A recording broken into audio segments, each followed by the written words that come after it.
ನಮಸ್ಕಾರ ಫ್ರೆಂಡ್ಸ್, ನಾನು ಶ್ವೇತಾ ರಾಜೇಂದ್ರನ್ ಮಾತಾಡ್ತಾ ಇರೋದು. ಲಕ್ಷ್ಮಿತಾ ರಾಯರ್ ಮಗಳು ಕನ್ನಡ ಯೂಟ್ಯೂಬ್ ಚಾನಲ್ಗೆ ತಮ್ಮೆಲ್ಲರಿಗೂ ಆತ್ಮೀಯವಾದ ಸ್ವಾಗತ.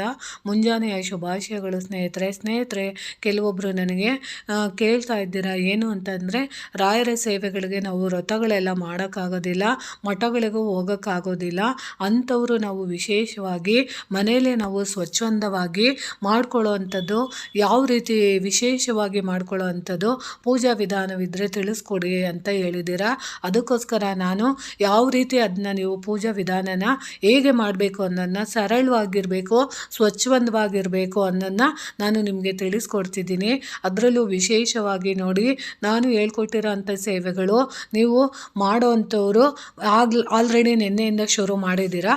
ಅಕಸ್ಮಾತ್ ಕೆಲವೊಬ್ಬರಿಗೆ ಮಾಡೋಕ್ಕೆ ಅವಕಾಶ ಇಲ್ದಿದ್ರೆ, ಅಥವಾ ರಜಾ ಆಗಿ ಅಂದರೆ ಹೆಣ್ಮಕ್ಳು ಮುಟ್ಟಿನ ಸಮಸ್ಯೆಗಳಿಂದ ಮಾಡ್ಕೊಳ್ಳೋಕ್ಕಾಗಿಲ್ಲ ಅಂತ ಅನ್ನೋರು, ಕೆಲ್ಸಕ್ಕೆ ಹೋಗೋವಂಥವ್ರು, ಅಥವಾ ನಿಮಗೆ ಸಮಯಗಳಿಲ್ಲ ಅಂತ ಅನ್ನೋರು, ಅಂಥವ್ರುಗಳು, ಅಥವಾ ನೀವು ನಮಗೆ ರಾಯರ ಸೇವೆನ ನಾವು ಒಂದು ದಿನನಾದ್ರೂ ನಾವು ತುಂಬ ಚೆನ್ನಾಗಿ ಮಾಡ್ಕೊಬೇಕು ಅಂತ ಬಯಸೋ ಅಂಥವ್ರು ಈ ಸೇವೆನ ನೀವು ಮಾಡ್ಕೊಬೋದು. ಅದರಲ್ಲೂ ನಾನು ಹೇಳೋ ಅಂಥದ್ದನ್ನು ನೀವು ಗಮನದಲ್ಲಿ ಇಟ್ಕೊಂಡು, ನಾನು ಏನೇನು ಪೂರ್ವ ಸಿದ್ಧತೆಗಳನ್ನ ಹೇಳ್ತೀನೋ ಅದನ್ನೆಲ್ಲ ನೀವು ಮಾಡ್ಕೊಬೇಕಾಗುತ್ತೆ. 5ನೇ ತಾರೀಕು ಎಲ್ಲ ರೆಡಿ ಮಾಡ್ಕೊಂಡಿರಿ.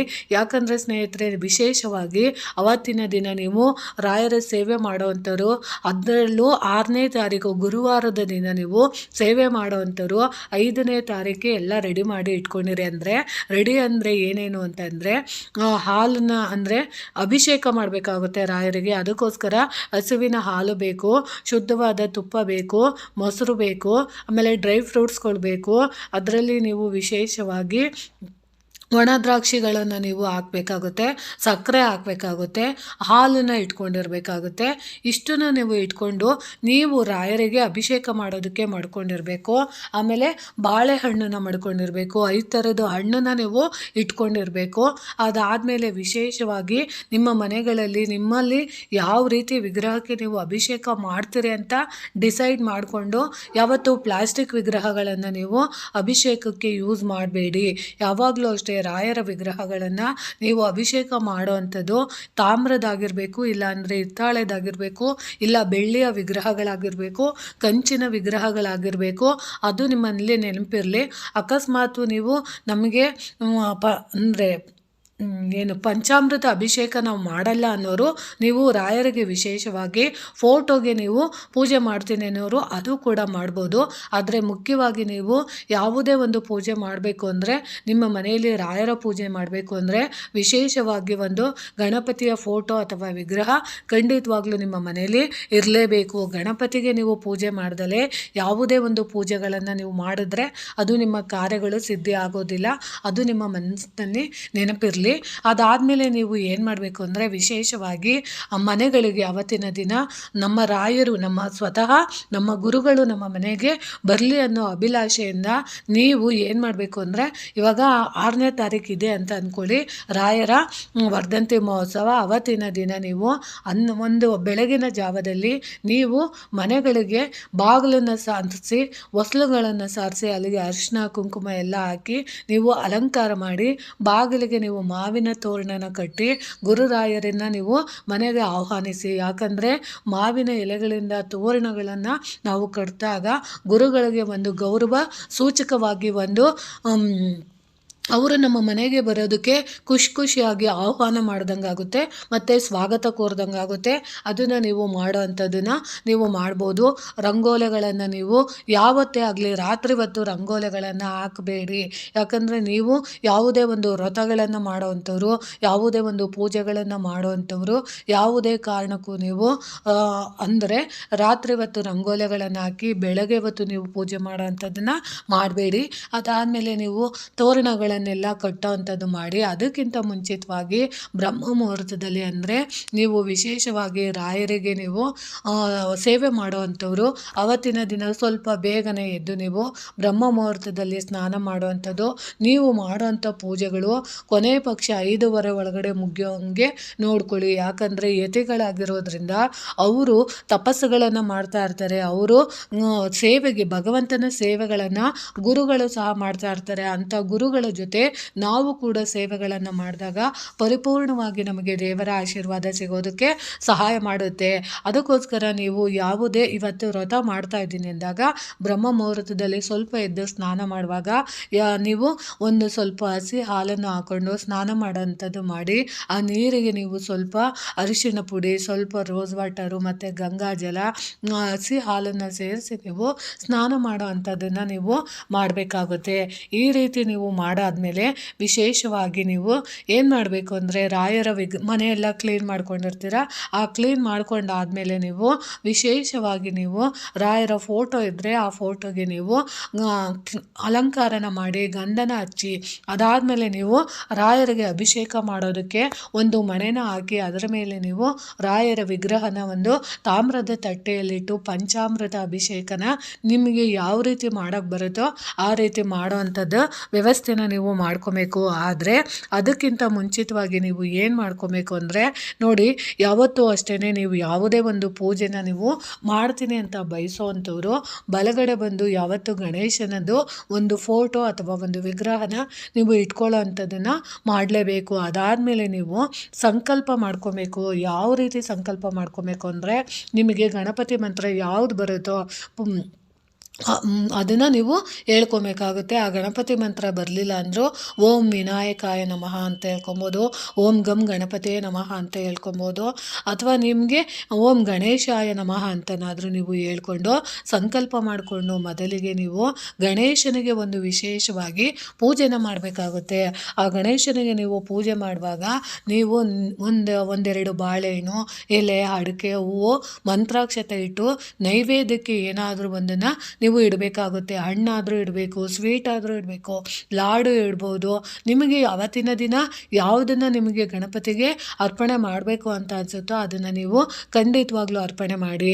ಅದಾದಮೇಲೆ ನೀವು ಏನು ಮಾಡಬೇಕು, ವಿಶೇಷವಾಗಿ ಇದೊಂದು ನೆನಪಿರಲಿ, ಯಾವುದೇ ಕಾರಣಕ್ಕೂ ನೀವು ಗಣಪತಿಗೆ ಪೂಜೆಗೆ ಮಾಡಿದಂಥದ್ದನ್ನು ನೈವೇದ್ಯನ ಯಾವುದೇ ಕಾರಣಕ್ಕೂ ಅದರಲ್ಲಿ ಗಣಪತಿ ಮುಂದೆ ಇಟ್ಟಿರುವಂಥ ನೈವೇದ್ಯ ಆಗಿರ್ಬೋದು, ಹೂವನ್ನಾಗಿರ್ಬೋದು ನೀವು ತೆಗೆದು ಮತ್ತೆಗೆ ರಾಯರಿಗೆ ತೋರಿಸೋದಾಗಿರ್ಬೋದು, ರಾಯರ ಮೇಲೆ ಇಡೋ ಅಂಥದ್ದನ್ನು ಮಾಡಬೇಡಿ. ಯಾಕಂದರೆ ಒಂದು ದೇವತೆಗೆ ನಾವು ಇಟ್ಟಂಥ ನೈವೇದ್ಯ, ಪ್ರಸಾದ, ಹೂವು ಅದು ಆ ದೇವತೆಗೆ ಮಾತ್ರ ಅಧೀನ ಆಗಿರುತ್ತೆ. ಅದಾದಮೇಲೆ ನಾವು ಬೇರೆ ದೇವರುಗಳಿಗೆ ಬೇರೆದಾಗೆ ಸಪ್ರೇಟಾಗಿ ಇಡೋವಂಥ ವ್ಯವಸ್ಥೆನ ನೀವು ಮಾಡ್ಕೊಬೇಕಾಗುತ್ತೆ. ಈ ರೀತಿ ನೀವು ಸಂಕಲ್ಪ ಮಾಡ್ಕೊಳ್ಬೇಕು ಗಣೇಶನ ಹತ್ರ. ನಿಮ್ಮ ಇಷ್ಟಾರ್ಥ ನೋಡಿ ಗುರುಗಳೇ, ನಾನು ಇದೊಂದು ಸೇವೆನ ನಾನು ಮಾಡ್ತಾ ಇದ್ದೀನಿ, ವ್ರತ ನನ್ನ ಕೈಲಿ ಮಾಡೋಕ್ಕಾಗ್ತಾ ಇಲ್ಲ, ಆದರೆ ನಾನು ಇವತ್ತು ನಿಮ್ಮನ್ನು ಪ್ರೀತಿಯಿಂದ, ಮಮತೆಯಿಂದ, ಔದಾರ್ಯದಿಂದ ಮನಸ್ಪೂರ್ವಕವಾಗಿ ನಮ್ಮ ಮನೆಗೆ ನಿಮ್ಮನ್ನು ಸ್ವಾಗತ ಕೋರ್ತಾ ಇದ್ದೀನಿ. ಖಂಡಿತವಾಗ್ಲೂ ಬನ್ನಿ ನಮ್ಮ ಮನೆಗೆ. ನಾನು ಮಾಡೋ ಅಂಥ ಅಲ್ಪ ಸೇವೆನ ನೀವು ತಗೊಂಡು ನಮ್ಮ ಮನೆಯ ಮಕ್ಕಳಿಗೆ ನಮಗೆ ಎಲ್ಲ ಆಶೀರ್ವಾದ ಮಾಡಿ ಹೋಗಿ ಅಂತ ನೀವು ಪ್ರೀತಿಯಿಂದ ಗುರುಗಳನ್ನ ಮನೆಗೆ ಕರಿಬೇಕಾಗುತ್ತೆ. ಆವಾಗ ಕರೆಯುವಾಗ ನೀವು ಕುಲದೇವರದನ್ನು ಸಂಕಲ್ಪ ಮಾಡ್ಕೊಬೇಕು, ಇಷ್ಟ ದೇವರನ್ನ ನೀವು ಸಂಕಲ್ಪ ಮಾಡ್ಕೊಬೇಕು, ಮತ್ತು ಮನೆ ದೇವರ ಜೊತೆ ನಿಮ್ಮ ಗ್ರಾಮ ದೇವತೆ ಅಂದರೆ ನಿಮ್ಮ ಊರಲ್ಲಿರುವಂಥ ಗ್ರಾಮ ದೇವತೆಯನ್ನು ನೀವು ಪ್ರಾರ್ಥನೆ ಮಾಡ್ಕೊಬೇಕು. ಅದರಲ್ಲೂ ನೀವು ರಾಯರ ಮಂತ್ರನ ನೀವು ಹೇಳ್ಕೊಬೇಕಾಗುತ್ತೆ. ಸಂಕಲ್ಪ ಎಲ್ಲ ಆದಮೇಲೆ ಯಾವುದು ಅಂದರೆ ಪೂಜ್ಯಾಯ ರಾಘವೇಂದ್ರಾಯ ಸತ್ಯಧರ್ಮ ರಥಾಯ ಚ ಭಜತಾಂ ಕಲ್ಪವೃಕ್ಷಾಯ ನಮತಾಂ ಕಾಮಧೇನುವೆ ಅಂತ ನೀವು ಹೇಳ್ಕೊಳ್ಳುವಾಗ ನಿಮಗೆ ಸಂಕಲ್ಪ ಮಂತ್ರಗಳು ಬರೋದಿಲ್ಲ ಕೆಲವೊಬ್ಬರಿಗೆ. ಅಂಥವರು ನೀವು ಏನು ಮಾಡ್ಬೋದು ಅಂದರೆ ಒಂದು ಹೂವನ್ನು ನೀವು ಹಿಡಿದುಕೊಂಡು ರಾಯರಿಗೆ ಆಹ್ವಾನ ಮಾಡಿಕೊಂಡು ಆ ಹೂವನ್ನು ರಾಯರ ಫೋಟೋ ಕೆಳಗೆ ಹಾಕಿ ಆಮೇಲೆ ನೀವು ಏನು ಮಾಡಬೇಕು, ಕೈ ಮುಗಿಬೇಕಾಗುತ್ತೆ. ಅಕಸ್ಮಾತು ನಿಮಗೆ ಸಂಕಲ್ಪ ಮಂತ್ರಗಳು ಹೇಳ್ಕೊಂಡಿದ್ದ ನಂತರ ನಿಮಗೆ ಆಗ್ತಾ ಇಲ್ಲ ಅಂದರೆ, ನಮ್ಗೆ ಇನ್ನೂ ಹೇಳೋಕ್ಕೆ ಬರಲ್ಲ ಅಂದರೆ ಎಡಗೈಯಲ್ಲಿ ಒಂದು ಹೂವನ್ನ ಇಟ್ಕೊಳ್ಳಿ, ಅದ್ರ ಮೇಲೆ ಒಂದು ಚಿಟಿಕೆ ಮಂತ್ರಾಕ್ಷತೆ ಹಾಕ್ಕೊಳ್ಳಿ. ಅದಾದಮೇಲೆ ನೀವು ನಿಮ್ಮಲ್ಲಿ ಇರೋವಂಥದ್ದು ಒಂದು ತುಳಸಿ ದಳನ ತಗೊಂಡು ಒಂದು ಹೂವನ್ನು ತಗೊಂಡು ಅದರ ಮೇಲೆ ಎಡಗೈಯ ಮೇಲೆ ಬಲಗೈನ ನೀವು ಮುಚ್ಕೊಂಡು ಅದರ ಮೇಲೆ ನೀವು ರಾಯರ ಮಂತ್ರನ ನೀವು ಹೇಳ್ಕೊಂಡು ರಾಯರಿಗೆ ಆಹ್ವಾನ ಮಾಡಿ. ಅಂದರೆ ನಿಮ್ಮ ನಕ್ಷತ್ರ, ಗೋತ್ರ, ನೀವು ಯಾವ ಉದ್ದೇಶಕ್ಕೆ ವ್ರತಗಳನ್ನು ಅಥವಾ ಪೂಜೆನ ಮಾಡ್ತಾ ಇದ್ದೀರಾ ಅನ್ನೋದನ್ನ ನೀವು ಹೇಳ್ಕೊಂಡು ಅದಾದಮೇಲೆ ನೀವು ಆ ನೀರನ್ನು ನೀವು ನಿಮ್ಮ ಮನೆಯಲ್ಲಿರುವಂಥ ಪ್ರತಿಯೊಬ್ಬ ಸದಸ್ಯರ ಹೆಸರು, ಗೋತ್ರ ಏನೇನು ಬೇಕು ಅದನ್ನೆಲ್ಲ ಹೇಳ್ಕೊಂಡು ಒಂದು ತಾಮ್ರದ ತಟ್ಟೆ ಇದ್ದರೆ ಅದರಲ್ಲೂ ನೀವು ವಿಶೇಷವಾಗಿ ಒಂದು ಚೊಂಬಲ್ಲಿ ನೀವು ವಿಶೇಷವಾಗಿ ಶುದ್ಧವಾದ ನೀರನ್ನು ನೀವು ಇಟ್ಕೊಂಡು ಆ ನೀರಿಗೆ ಸ್ವಲ್ಪ ಮಂತ್ರಾಕ್ಷತೆನ ಹಾಕಿ ಅದರ ಮೇಲೆ ನೀವು ಸಪ್ರೇಟಾಗಿ ಎತ್ತಿಟ್ಕೊಂಡಿರ್ತೀರಲ್ಲ ಅದನ್ನು ನೀವು ಸಪ್ರೇಟಾಗಿ ಇಟ್ಕೊಂಡಾದ್ಮೇಲೆ ಆ ತಾಮ್ರದ ತಟ್ಟೆ ಇನ್ನೊಂದಿರುತ್ತಲ್ಲ ಅದಕ್ಕೆ ನೀವು ನಾವು ಸಂಕಲ್ಪ ಮಾಡಿದಂಥ ಮಂತ್ರಾಕ್ಷತೆಯು ಮತ್ತು ತುಳಸಿನ ಒಂದು ತಾಮ್ರದ ತಟ್ಟೆಗೆ ಉದ್ಧರಣೆಯಿಂದ ನೀರನ್ನು ತಗೊಂಡು ಅದನ್ನು ನೀವು ಕೈ ಮೇಲೆ ಹಾಕ್ಕೊಂಡು ಆ ತಟ್ಟೆಗೆ ಬಿಡೋದ್ರಿಂದನೇ ಅದೇ ನಿಮಗೆ ಸಂಕಲ್ಪ ಆಗುತ್ತೆ. ಯಾವುದೇ ಒಂದು ಸೇವೆನ ನೀವು ಮಾಡ್ತೀನಿ ಅಂದರೆ ಸಂಕಲ್ಪ ಮಾಡ್ದಲೇ ನೀವು ಮಾಡಿದ ಸೇವೆ ಖಂಡಿತವಾಗ್ಲೂ ಫಲಿಸೋದಿಲ್ಲ, ಅದು ನಿಮಗೆ ನೆನಪಿರಲಿ. ಅದನ್ನು ನೀವು ಉದ್ಧರಣೆಗೆ ಬಿಟ್ಟು ಅದಾದಮೇಲೆ ನೀವು ಏನು ಮಾಡಬೇಕು, ರಾಯರನ್ನು ನಿಮ್ಮ ಮನೆಗೆ ಪೂಜೆಗೆ ಆಹ್ವಾನಿಸಬೇಕಾಗುತ್ತೆ.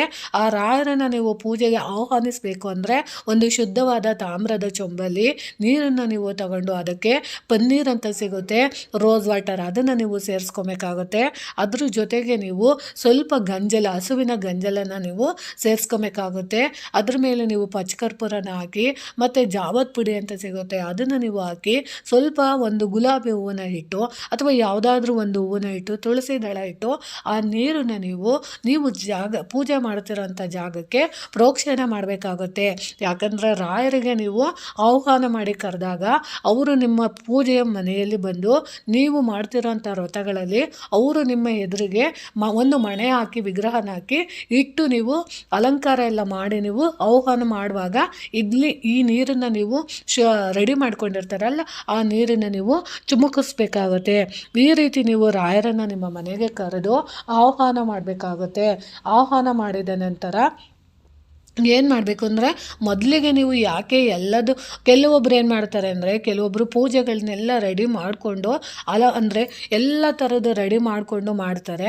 ಆದರೆ ಇಲ್ಲಿ ನಾನು ಏನು ಕೇಳ್ತಿದ್ದೀನಿ, ಮೊದಲೇ ಈ ರೀತಿ ಮಾಡ್ಕೊಳ್ಳಿ ಅಂದರೆ ಮೊದಲು ರಾಯರನ್ನು ನಾವು ಆಹ್ವಾನ ಮಾಡಿ ಅದಾದಮೇಲೆ ನಾವು ಪೂಜೆಗೆ ಅಣಿ ಮಾಡ್ಕೊಂಡಂದರೆ ಅವರನ್ನು ಕರೆದು ಕುಣಿಸಿದ ಮೇಲೆ ನೀವು ಪೂಜೆನ ಮಾಡೋದ್ರಿಂದ ರಾಯರು ಸ್ವತಃ ನಿಮ್ಮ ಮನೆಯಲ್ಲಿ ಬಂದು ಕೂತಿರ್ತಾರೆ. ಯಾಕಂದರೆ ನೀವು ಅವರನ್ನು ಸ್ವಾಗತ ಕೋರಿ ಕರೆದು ಸಂಕಲ್ಪ ಮಾಡಿ ನೀವು ಕರೆಯೋದ್ರಿಂದ ರಾಯರು ಸ್ವತಃ ನಿಮ್ಮ ಮನೆಗೆ ನೀವು ಮಾಡೋ ಅಂಥ ಚಿಕ್ಕ ಸೇವೆ ಆದ್ರೂ ಅವರು ನಿಮ್ಮ ಜೊತೆಯಾಗಿ ನಿಂತ್ಕೊತಾರೆ.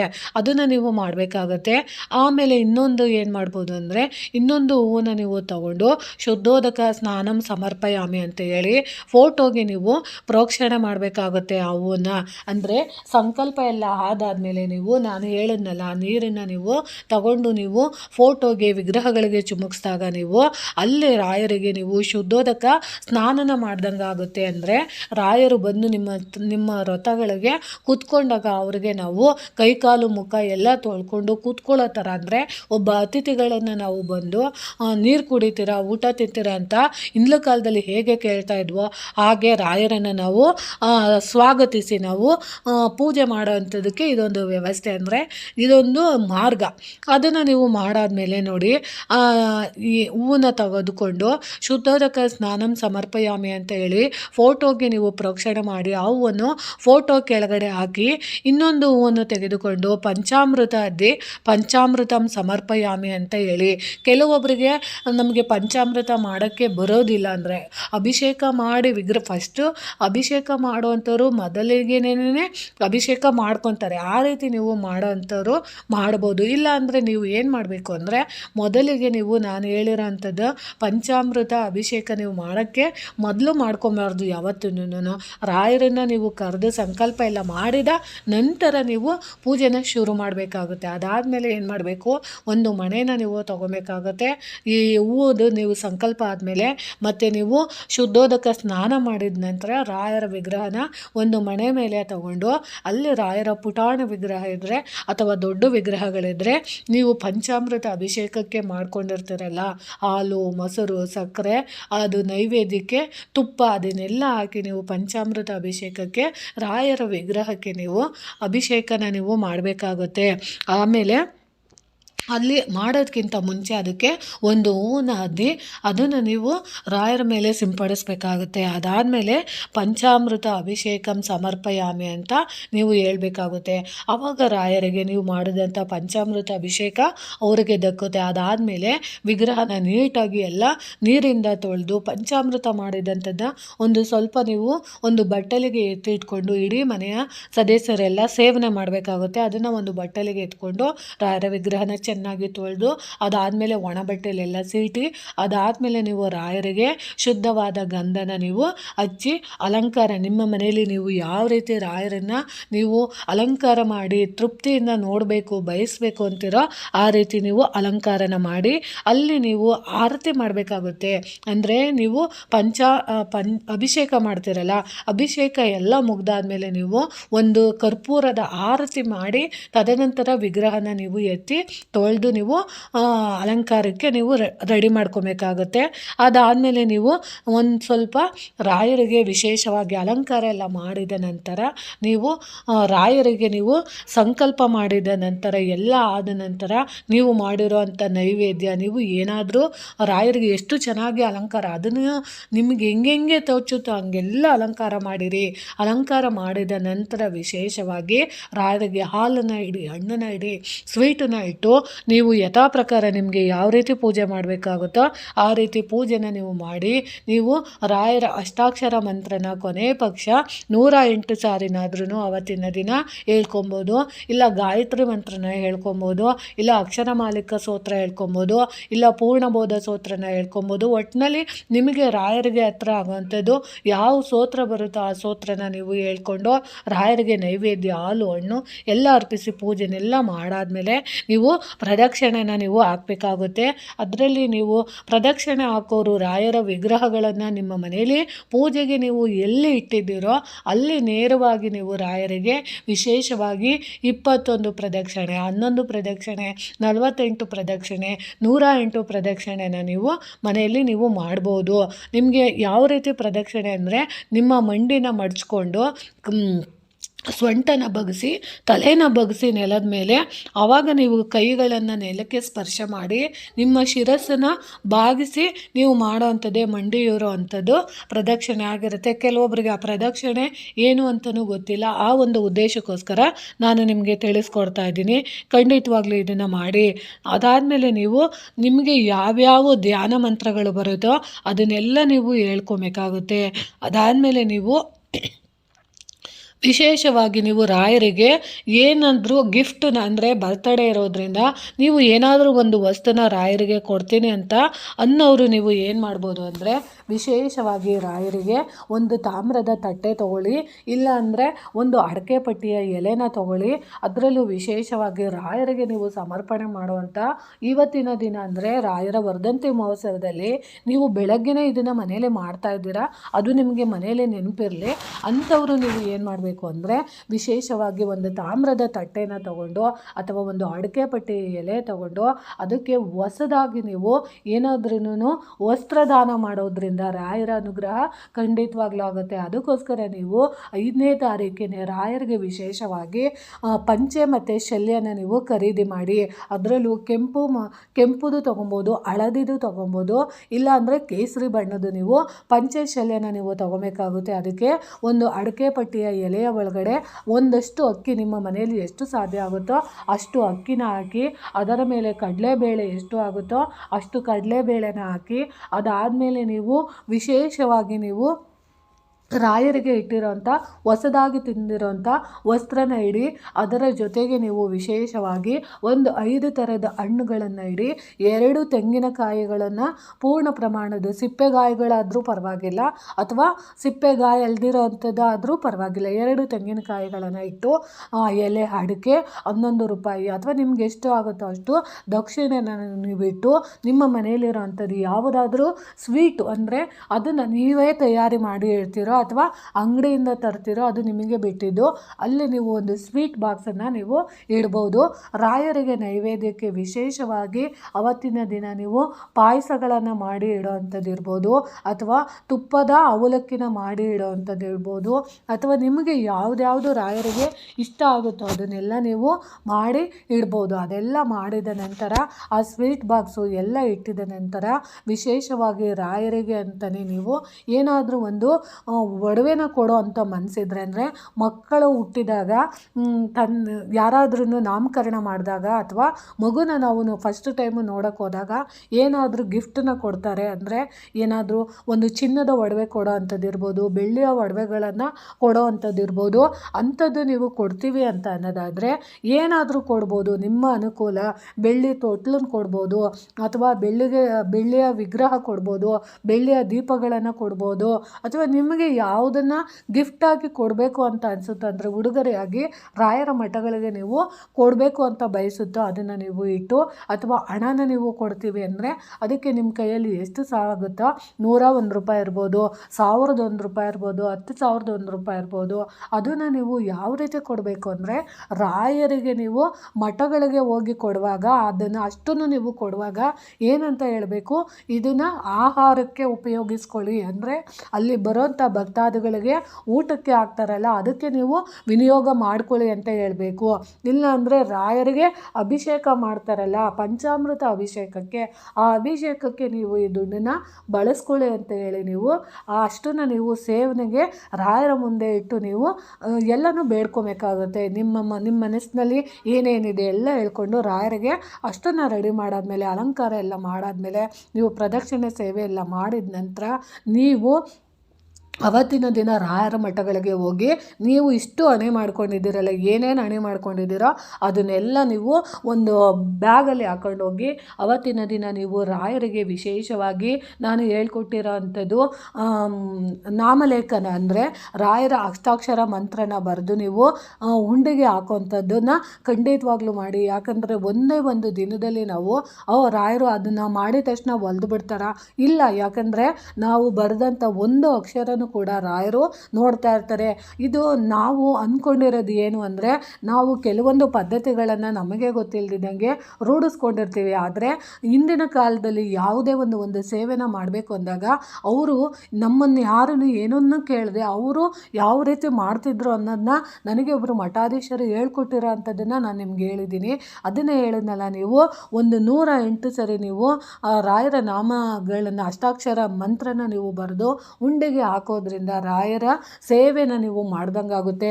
ರಾಯರನ್ನು ನೀವು 108 ಸರಿ ನೀವು ಸ್ಮರಣೆ ಮಾಡ್ದಂಗಾಗುತ್ತೆ. ಅದು ಒಂದು ಸೇವೆ ಆಗಿರುತ್ತೆ. ಅದನ್ನು ಮಾಡೋವಂಥವ್ರು ಮಾಡ್ಬೋದು.